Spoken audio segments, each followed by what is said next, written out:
माझं नाव अर्चना शिंगे आहे आणि हा अस्वले मळा आहे।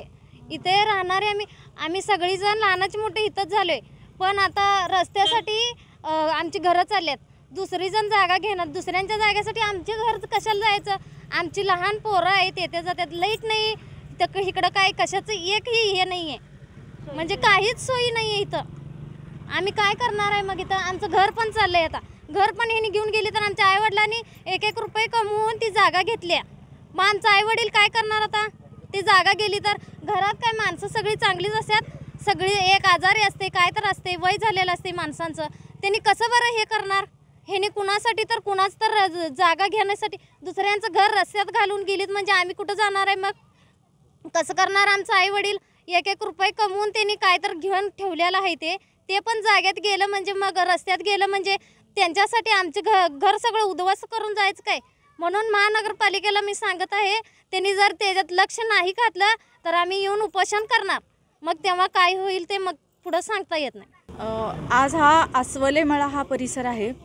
येथील लोकांनी जी काही तक्रार आमच्यासमोर मांडलेली आहे की त्यात दोन विषय आहेत। एक आहे की 88 साली हा मूळ कलेक्टर सँक्शन लेआउट आहे आणि तिथं त्यावेळेला DP रस्ता स्पेसिफाय झाला होता।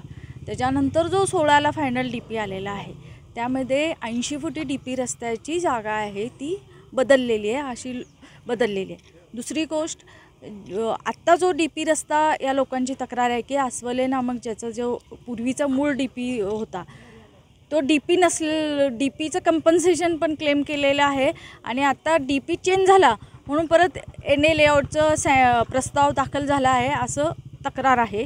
तर NA लेआउटचं जे काही प्रस्ताव दाखल झाला असेल किंवा या बाबतीचा विषय या लोकांच्या ज्या तक्रारी आहेत त्या दृष्टिकोनातून आम्ही व्यवस्थित जी काही चौकशी करू आणि या लोकांना न्याय देणं आवश्यक आहे आणि महानगरपालिकेच्या वतीने व्यवस्थितरित्या चौकशी करून योग्य ती कारवाई निश्चित केली जाईल। जो मूळचा रस्ता आहे त्या मूळचा रस्त्याचा जो का मालक आहे त्याने महापालिकेकडून पैसे घेतलेले असं समजतंय, नेमकं काय? खरं म्हणजे आत्ता माझ्याकडं मी बोलणं बेजबाबदार होईल, माझ्यासमोर काही डॉक्युमेंट्स नाही आहेत, पण ह्याचीही सहनिशा केली जाईल आणि जर तसं असेल आणि परत जर त्यानं जर मागवत असेल तर खरं म्हणजे हा शासनाची आणि महापालिकेची फसवणूक आहे की पैसे घेऊन परत येणे करतायत म्हणजे।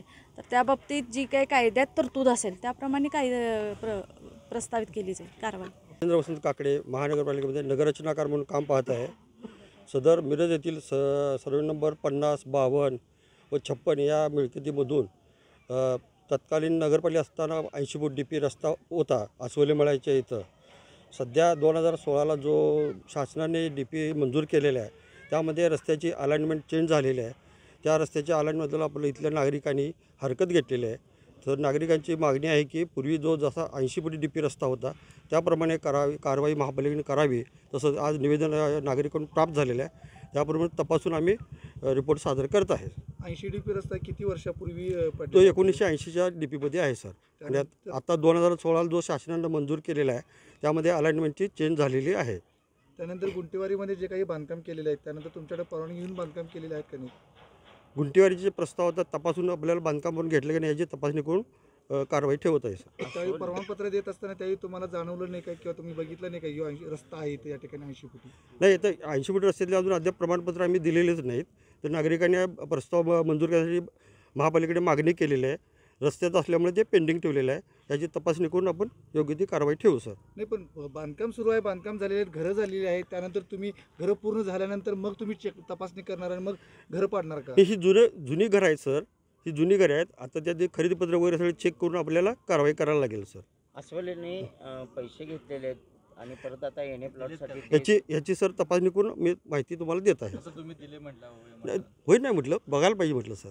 मिरज कुपवाड हद्दी लगत असणारा विद्यानगरच्या पुढील अस्वलेमळा चौगुलेमळा या भागात नागरिकांनी मला तक्रार केलेली होती की 1979 साली इथला 80 फुटी DP रस्ता हा मंजूर झालेला आहे आणि त्यानुसार या DP रस्त्याला लागून काही गोरगरीब लोकांनी 1988 साली जिल्हाधिकाऱ्यांच्याकडून येणे करून घेतलेले बिनशेती करून घेतलेले प्लॉटधारक आहेत.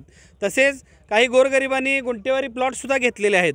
पण या काही दिवसांपूर्वी 1 महिन्यापूर्वी गुंटेवारी भागात राहणारी आपली इथली लोक बिनशेती प्रमाणपत्र काढण्यासाठी गेले असता त्यांच्या निदर्शनास आलं की जुना जो 80 फुटी DP रस्ता होता तो ह्या इथल्या नाना अस्वले असतील किंवा या नगररचना विभाग महापालिकेचा जो आहे यांच्या संगनमतानं षडयंत्र करून हा 80 फुटी DP रस्ताच बदलला आहे की जुना DP रस्ता 80 फुटी होता त्याला लागून जी आता लोकांनी घरं बांधलेली आहेत, ज्या लोकांनी बिनशेती प्लॉट केलेले आहेत 1988 साली, त्या लोकांच्या मिळकतीवर यांनी रस्ता सरकवून 80 फुटी DP रस्ता कागदावर घेतलेला आहे.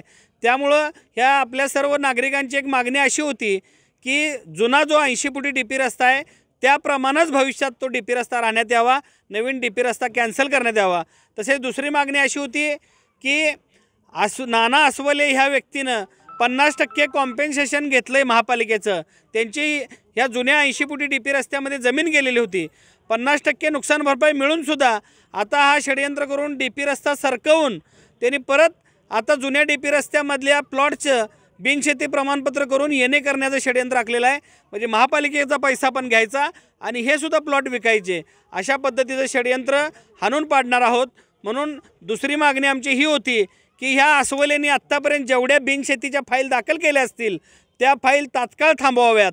तसेच तिसरी मागणी या भागातल्या नागरिकांची आमची अशी आहे की या नागरिकांना महापालिका क्षेत्रात राहतात का ग्रामपंचायतमध्ये राहतात अशी परिस्थिती निर्माण झालेली आहे.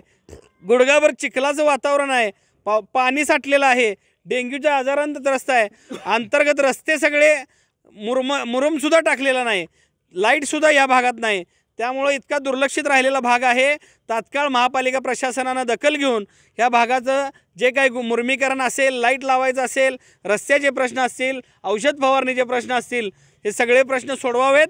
तसेच या रस्त्या जुना DP रस्ता जो आहे तोच कायम ठेवावा आणि तो जर कायम ठेवला नाही, आज आम्ही उपायुक्त स्मृती पाटील यांना बोलवून दाखवलेलं आहे. त्यांच्याकडं नगररचना विभागाचं उपायुक्तपद येत नसताना त्यांनी आपलं आज निवेदन स्वीकारलेलं आहे. त्यांच्यासोबत काकडे म्हणून नगररचनाकार आले होते. माझी या महापालिकेच्या आयुक्तांना एक इशारा आहे की वैभव साबळे नावाच्या व्यक्तीला आपण एवढे चार्ज दिला आहे, त्या वैभव साबळे नावाच्या उपायुक्तानं या प्रकरणामध्ये नगररचना विभागाचं त्यांच्याकडे पद असल्यामुळं लक्ष घालावं आणि 13 तारखेपर्यंत जर हा प्रश्न सोडवला नाही तर येणाऱ्या काळात 13 तारखेनंतर तीव्र आंदोलन करू आणि हा जुना DP रस्ता जो 80 फुटी आहे तो 80 फुटी राहण्यासाठी प्रसंगी कसल्याही पद्धतीचा आम्हाला आंदोलन करावं लागलं तर आम्ही करणार आहोत. अशा पद्धतीनं मी MIM पक्षाच्या वतीनं जाहीर इशारा देतो. जय भीम, जय भारत.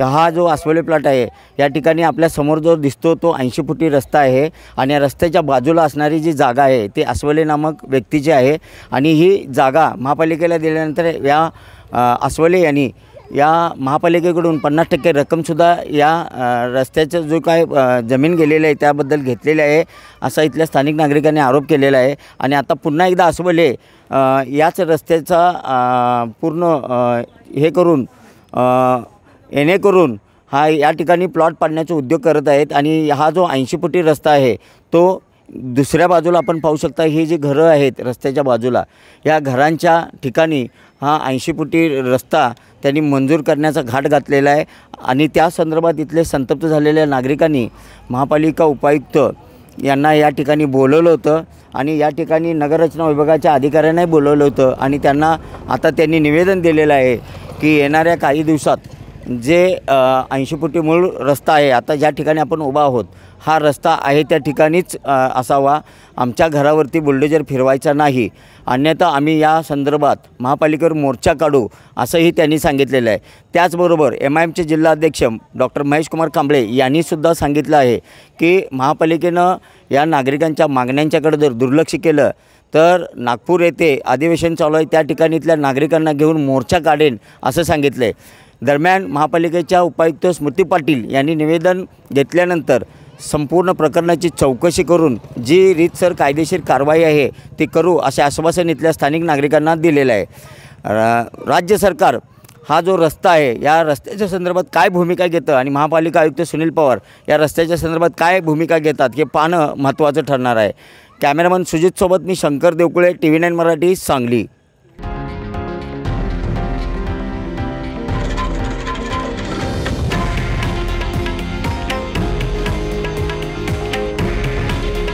हे आहे देशातील नंबर 1 न्यूज नेटवर्क आणि आपण पाहत आहात TV9 मराठी.